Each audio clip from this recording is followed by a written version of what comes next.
কি হৈছিল মানে পুৰা কালি কিয় লাগি গৈছিল মন আৰু দুবৰি কিমান দিনে তেওঁ ঘৰত ৰাখিছিল তোক মই কিবা এটা সুধি আছো মাইনী তুমি মনে থাকা যিজন মানুহে এই ঘৰখনৰ কাৰণে ইমানখিনি কাম কৰিলে আৰু সেই মানুহজনক তই বেয়াকে কিয় কবি কাৰণ তই বেয়া কাম কৰিছে কি বেয়া কাম কৰিলে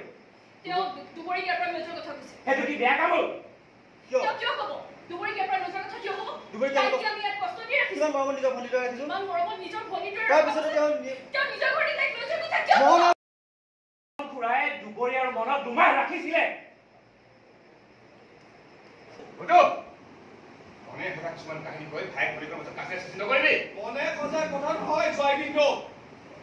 সাহস আছে যদি মাইনী বাই ভগৱানৰ থাপনাত হাত দি কওক নাই কোৱা বুলি বাইদেউ বৰ্মনদাই কিমান বেয়াকে কৈছে অকল বৰ্মনদাকে নহয় বৌকো বেয়াকে কৈছে সেইকাৰণে বৰ্মনদাই তেনেকে ক'বলৈ বাধ্য হ'ল সেইজন মানুহে আমাৰ কোম্পানীটোৰ কাৰণে কিমানখিনি কাম কৰিছে গ'ল তই কি পাহৰি গলি এনেই কৰা নাই তাৰ বিনিময়ত দৰমহা লৈছিল মন আৰু দুবৰি সহায় কৰিবি মই এইটো কাম এনে কৰা নাই তাৰ তেওঁ স্বাৰ্থ লুকাই আছে সকলো মানুহ তোমাৰ নিচিনা স্বাৰ্থপৰ নহয় আৰু যদি আকৌ বেয়াকে কথা সুধিবলৈ মন নাই তেনেহ'লে চুপচাপ বহি থাকা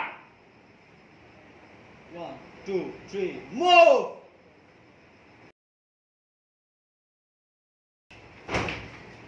সমুদ্ৰ কিয় তই তেনেকুৱা কৰিলি হয় তোমাকে ইমান উদস্ত নকৰিবাচোন কিয় নকৰি দাদা সমুদ্ৰ তেনেকৈ ক'ব আৰু মই মনে মনে শুনি কি স্বাৰ্থপৰৰ কাম কৰিলে সমুদ্ৰ লিখাই কেৱল এখন ঘৰৰ কথাই কৈ নিজৰ ঘৰখনৰ পাছত নিজৰ ঘৰে থকাৰ পাছতো সমুদ্ৰ কেতিয়াও নাযায় এখন ঘৰলৈ অকল এখন ঘৰৰ কথাই ভাবি থাকে কোম্পানী হওক বা ঘৰৰ কামেই হওক অকল সমুদ্ৰ এখন ঘৰৰ কাৰণে নিজৰ ঘৰখনতে যেতিয়া মনত নপৰে কিন্তু সি কেতিয়াও নাযায় তথাপিও কি এটা অকল তোমালোকে কিয় অন্তৰত আঘাত দিয়াকে